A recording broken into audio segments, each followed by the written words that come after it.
waxaan rabay shirkan jaraa'id inaan kaga hadlo marxalad yar oo taariikhina ah iyo xaaladda maanta oo waddanku marayo. waxaan u malaynayaa magaalada Kismaayo waxaan soo galnay Oktoobar 1 sanadkii 2012 laga soo bilaabo waqtigaas waxaad moodaysaa sawaxan iyo qayladhaan inay ka jirtay Muqdisho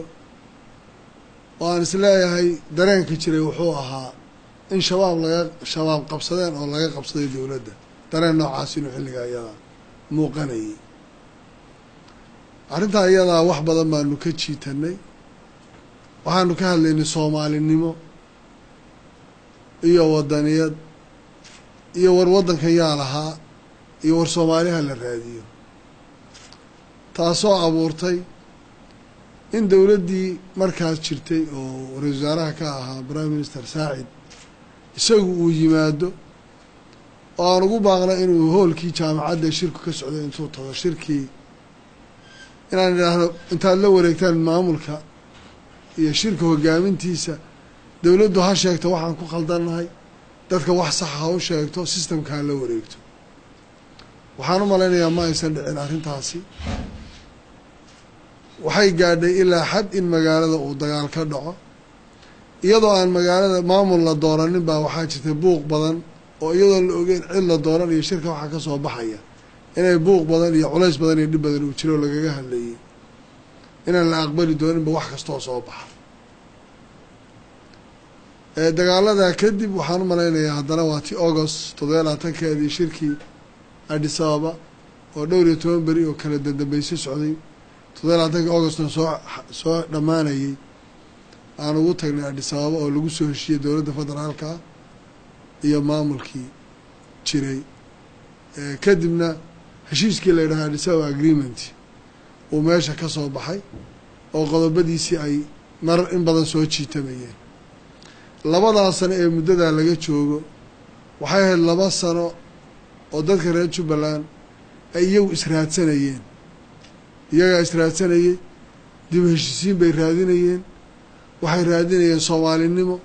iyagoon cidi u dhexaynin oo international community iyo dowlad federaal iyo cid kaloo ka qayb qaadatay ayna jirin baan reer Jubbaland iyagu intay israadsadeen iyo waxay noqotay nin walba intay iyagu guryahooda isugu tagaan inay isu yeedhaan oo la yidhahdo aan dalkeena dhisano. sidaasaa markaa waxaa ku dhaqangalay oo ku hirgalay heshiiskii Addis Ababa oo ay ahayd markaa in dib u heshiisiintii ilaa gadal la tegey, xamar intaasoo goor aan lugahayga ku tegey, kadib suldaanka madaxweyne ku-xigeenku uu tegey, odayaasha kale ay tageen, ay soo dhammaystirantay ilaa ay gaadhay heshiiskaas Addis Ababa agreement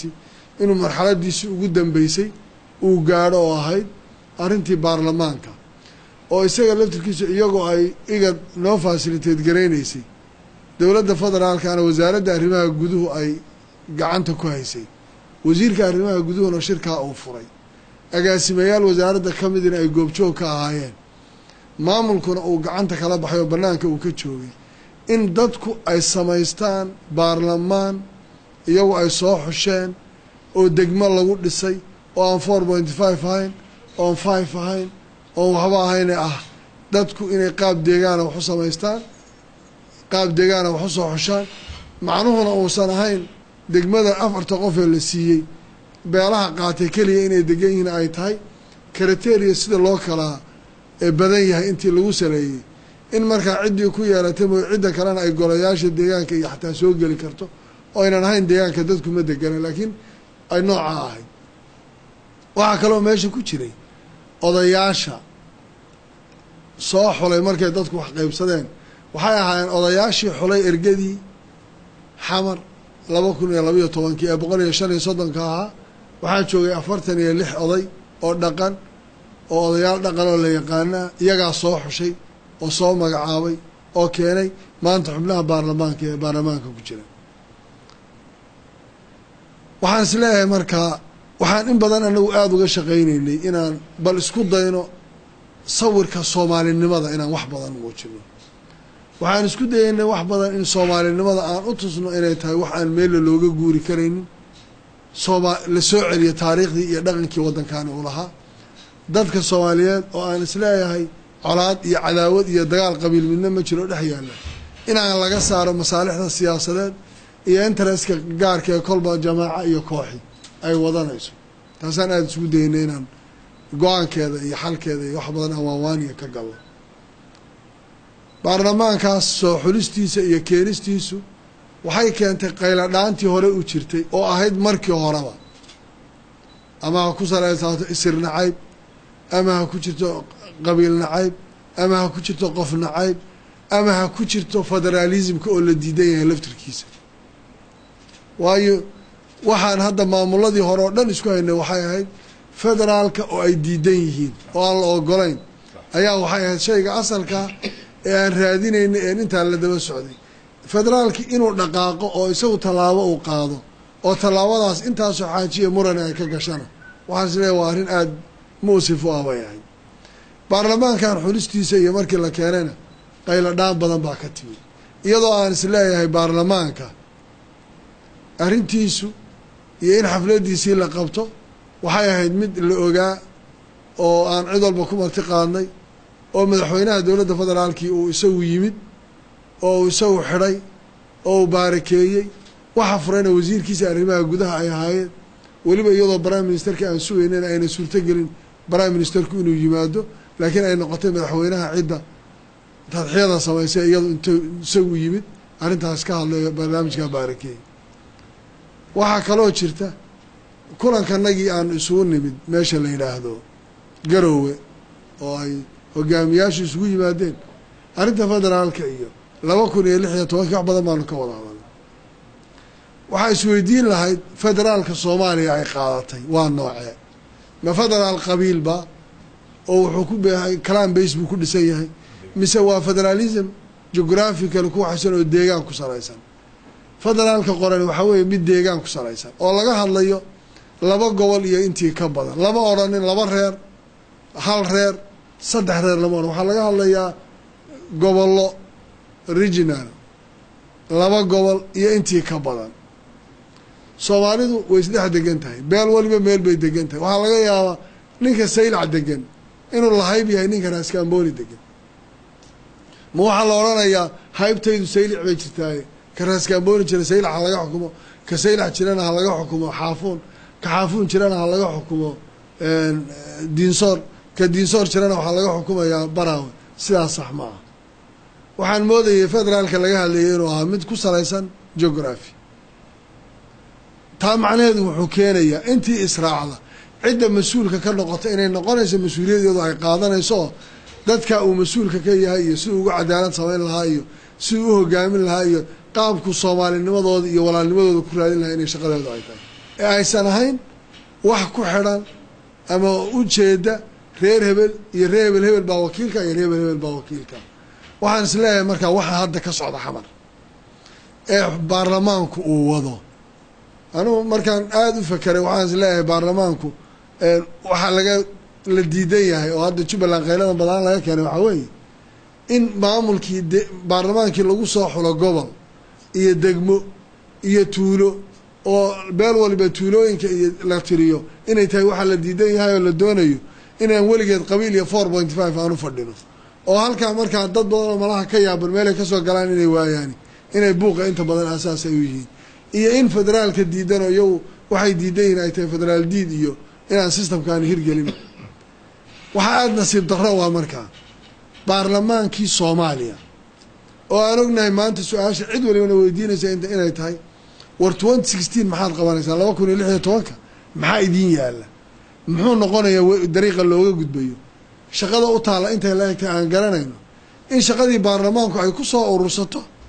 oo ay noqoto mooshin ka qaad mooshin u guur yacni wax mooshin la yidhaahdo kan mooshin ka keen kan mooshin uga guur kan mooshin ka waxe waxaa weeya waa qiso aanan fahmi karin xaqiiq ahaan shaqada u taalla iyo waxaa la iskaga waxaynaya aanan garanayn waxaan garan lahay inay garan laayihiin jubbaland ma baarlamaanka federaalkaa dhisay ma isagaa dhulka u xoreeyey ma iyagaa shirarka u qabtay ma iyagaa mooshin ku sareeyey iyagu constitution bay ku dhisan yihiin jubbalandna constitution bay ku dhisan tahay puntland constitution bay ku dhisan tahay koonfur galbeed constitution bay ku dhisan tahay kuwa dhaxal la dhisay iyo kuwa la dhisi doonana constitution bay ku wada dhisan yihiin baarlamaanku ma dictate gareynay mana waxaynay waxaan aad u garan lahay inay ahmaqnimada shaqada ay leeyihiin intay garan waayaan inay isdaba wareegiyo ka bixilaayihiin mooshin horta waxaan leeyahay baarlamaanka federaalka la kaalay mooshinka sheegaysaan waxaad keenaysaan keena balla imaada aad baan u garan lahay qaabka aad u fakaraysaan iyo Soomaalinimo iyo waxa idin yaaliyo shaqada la idin ka raba iyo meeshaad ka hadlaysaan waa shay aad iyo aad u kala fog waxaan isleeyahay arrintaasi waa arrin mugdi badani ku jiro Soomaalinimada wax u dhimaysa waxa ay keeni doontana waxay noqonaysaa in intii dib loo kala tago oo state waliba oo goonidiisa isu waxaysto oo la yiraahdo war xamar anaga khayrba noogama yimaado baarlamaankaana shar baan ka sugaynaa maamul waliba isagu ismaamulo calaaqaadka loo jaro wada shaqaynta la joojiyo la yiraahdo nimayo idin fidho idin duugtay meesha aadaysaan aada halka boosinku inuu halka gaadho way waxa dal raadinay aad baan uga xumahay baarlamaanka dhaqan xumada caadada uu yeeshay ee labada sano ee hadda la soo dhaafay hatta talaabo laga qaadi waayay sanadka soo socda waxa aan la soconay una hatta rajalahay waxaan ka digayaa guddoonka baarlamaanku gudoomiyaha baarlamaanku ma gudoomiye qoys matala mise waa speakerkii baarlamaanka Soomaaliya hadduu qoys matalo yuuna lugoyn dadka ha ku ekaado qoyska uu matala iyo meeshuu doonayo haddii laakiin gudoomiye baarlamaan uu yahay Soomaali uu yahay waxay la tahay ha ilaaliyo dastuurka iyo constitutionka uu kor taagan yahay madaxweynaha waxaan leeyahay waa oday Soomaaliyeed aad buu u dadaalaya laakiin quraanka oo dhan baan aqaana yaa ka akhrisan baa ka adag inaan waxba la weydiinaynin bay u badan tahay sababtoo isaga yimid isaga xafladii xiray isaga goobjoog ku ahaa kuma dhageysanayna waxaad sheegaysay ma maqlayno waa ninkii isagu ilaalinaya sharciga la rabo inuu ilaaliyo haddii isaga la dhageysan waayo macni wixii uu soo qabtay xataa iyo sharciga lagu xaq dhowr waayo isaga waxba ma yaalaan waxay la tahay madaxweyne meeshan ama ka maqno ama ka muuqo go'aan bay u baahan tahay dastuuriga inaad qaado kan baarlamaan ma 2016 laguma gaari karayo aslan odayaashii dhaqanka soo xulana waxaan u sheegaynaa war dad quman oo kala la raadiyo 2016 waxaan u baahanahay baarlamaan midkan ka bedelan oo ka Soomaalisan oo aan ahayn ma taqaanaa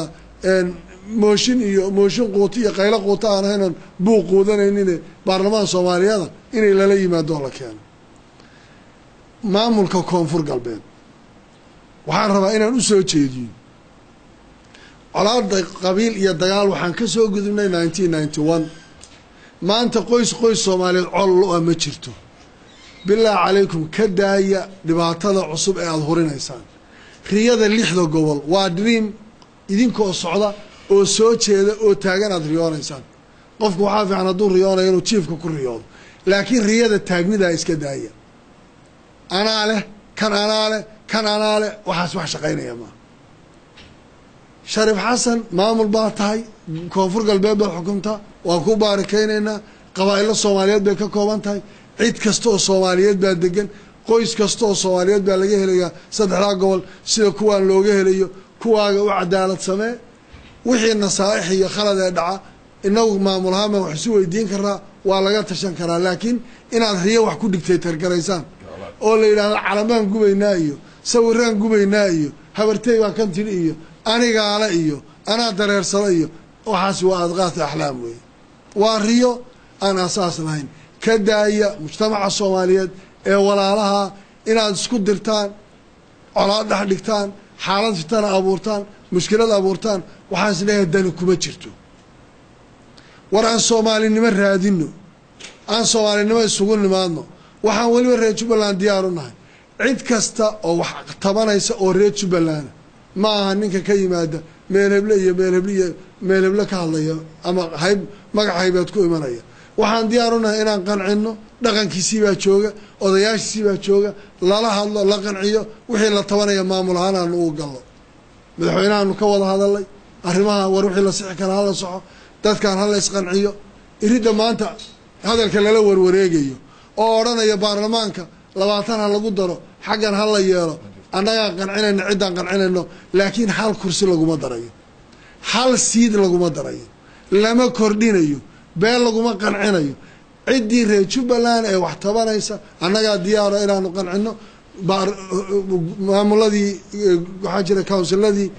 معاملة جدها كذا حكومة دي باشرته واحد كستول لا يسوق عن كلا لا يسوق عن يا بري مركي لقى البرلمان كان وقت يجون لما الله بقولان كدجان هدان دونه كونتنا كدجان مركز كان لنا أرنتاس لكن رياضان أحلام تلوريتشين أيو مايا وعن رواع عد ولا بينه وقات أرنتاس حدي برلمان وحما أنت دعي وحاوي الأمن در وحاوت الحالة على دبعتها تالا حلو أنا ما أنت اللي بيكسني ورما يجا الله شقين يقولون أوجس يمجع لهم حوار ما يا شبابك أو يجا لفتوا ذا قصك فوضى قيمك أو يجا دبعتها سوالي كشقيني مسوا برلمان سوالي حلو راديني وروح عليه برلمان كان وحيبقى بعين إن سيدا أيه وحلاقة بدلو سيدا أن هذا 2016 عندما قارسين كران نيب كان هذا كسير حضرت هذا لا هدي كيس كان أو سيدا كسي صعب وحين نقولنا إن الباب هذا لك على حده وحين نقولنا بنتلان تيجا كوي كاتو قولنا نحضر اسمه نسيو كوي كذا كونفور قلبي هذين سيبه شرته ودم كهذا ودا إسكت يسيني سيدا كوي كاتو شو بلانه سيدا هاتو بنادي روح كسوة حسمة للراديو مركب ورا نسون وادي دولة حاجين كرهنا لقد اللسوية يوامي داس فدقاني هذين نقطة بري إنه دعاء أول يسوي ماده أول إلى عد على جل وقام كلا نقول وحرنا هنا ندين شيء إن نشوفين ضمان معاملة كستا أو فضلك يمقدسنا جاحنا هالكاسي كوي كانس وان شوفين وحواحد دبانا يندودين يعني كارم كلا يريني يعني يستوى ردين أنا في السنة international community وحنا هنا نشوفه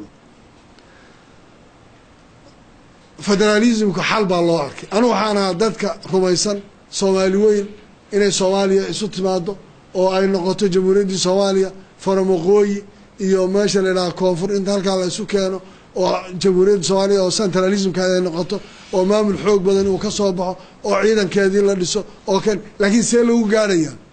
معمول ولبي أنت قوان كرتابة هاي السوق هذا وحسب ما يسطو طلعوها سوق هذا أمبري مارس ولا نمان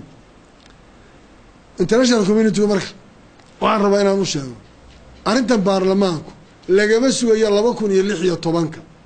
اسبدل بانكين إن وحن بدلنا مدحوينها برلمانكم وعصبون سنة يلا ما أقبل الدون وحنو بعنا إن حد ما لقى فكره أو لقى شقيه وحقوه الرئي اسبدل كأوبان وبرلمانك برلمانك روت 2016 لما قاري كرو 2016 لقى ما بحكريه حل مكاني كريه وادب يعلاج هي مشكلة ما أنت نهايستوي وحنو بعنا يدك سبويلرز كا برلمان كده حسب واحد كلها فنية ودي ده سوالي إني دكتور إن في رجال الله يش وإن الرادية عدا واحد كده بيسا ميل كستو دكتي هي سيستم كستو استاج ده كان كوري منايا وحيبقى إن الراديو وعالم وحكي قبته سواليا ما أنتوا حنو بعنا إن سيدا وحنا قبته وحنو بعنا هذا إنتجريشن كعيدا ماذا وحاجة وزير الدولي هي وزير كي قاشاندقة وزير دولي وجودي وتقاشاندقة وأنت إنتجريشن كلا بالله محان إنتجريشن سويناها محان نسكو درسنا محان صومالي كدقنا nothing وحان سكاننا ملا وحلا قاعدنا ملا شكل إزويدية ملا صومالي ما رادين إني وأنو تاجنين وأنو جرجورين إني لا يقول بالمرين وحان لنا هاي هل السوق جارو ما أنت وحيو بانت هاي أرنتاسي أنت لا والله قاعد ولا جارو هدين نقوة يدو وأرنتاسي one day دم بقى يكسي درتو وحوي شو بلان موقف كده وعادي هاي بوسيشن عاد بيستاجيسا مقدشو يلدولة فدرالك برنامج كاسان كلا تاجرنا هدوم مدحوينه يسوي هذه شرعية معمولة يسوي أنتوا وحي قعنتي سكو قوانيو وضد كان قعان كل جاي أو طلابة عضو مرينا يانا أهلا وسهلا هدي لكن يسوي لفت الكيسة هدوم مدحوينه ساكر أنا رأي كمية منا ما بالله أقبل كراي صوته يسوي صاحري يسوي حفلة باركي عدا الذي يسوي كوكا وهي هدونا كوكا عندما موح يسوي شبيه شرعي إلا ودي دمياه ما صح ما وعائلته مركز international community أنا تحسن فريا ومدة صومالياتنا وحاله نميه صومالي بانو باهنا هي قبل دبا ورا صومالي نمر هادينه على قبيل ديار منه فدراليزم هو قبل وجغرافي قبيل ما يتانا عن كبحنا ريتش بالله وحاله أنس قادنا أنت أنا قبل قنا عن حريصنا ضد كأن أنو يارنا نكأن واحتبنا إنه أنت أنو يارنا عند حدنا كان صنع قنعنا وقنعين كرينا طريق كستو قنعين كرينا وقنعين laakiin meel dambe wax naga sugayaa ma jiro cid dambe oon sugaynaa ma jiro waxaan isu diyaarinaa waxa weeyaan shabaab oon inta deegaanka maqan ka xoreysano xuduudahoon adkayno soomaali oon wixii kale aan la qaban karna aan la qabanno cid kastoo samadoon oo soomaali ana waan soo dhaweynaynaa cid kastoo noo imanaysa waan soo dhaweynaynaa laakiin arrintaasi anaf is anaf war dambe oo intaa ka badan oo maanta annaga noogu sii dhibani ma jiro jawaabta dambe ee baarlamaanka ka soo yeedhana waxaan u malaynayaa annaguna jawaabteeda oo cad baan bixin doonaa isteed weliba gooni isu maamuli doonaa waaga baarlamaankan uu ka dhaxo meesha oo ninka la yidhaahdo qaylo quuta meesha uu dhaafo iyo waaware iyo qayladan meesha baarlamaanka dhexdiisa ka waxaynaysa markaasaan ka baxaynaa oon mooshin ka xoroobeynaa oon sidaa yeelaynaa aad baad u mahadsantihiin wabillahi tawfiiq. assalaamu calaykum waraxmatullahi wabarakatu.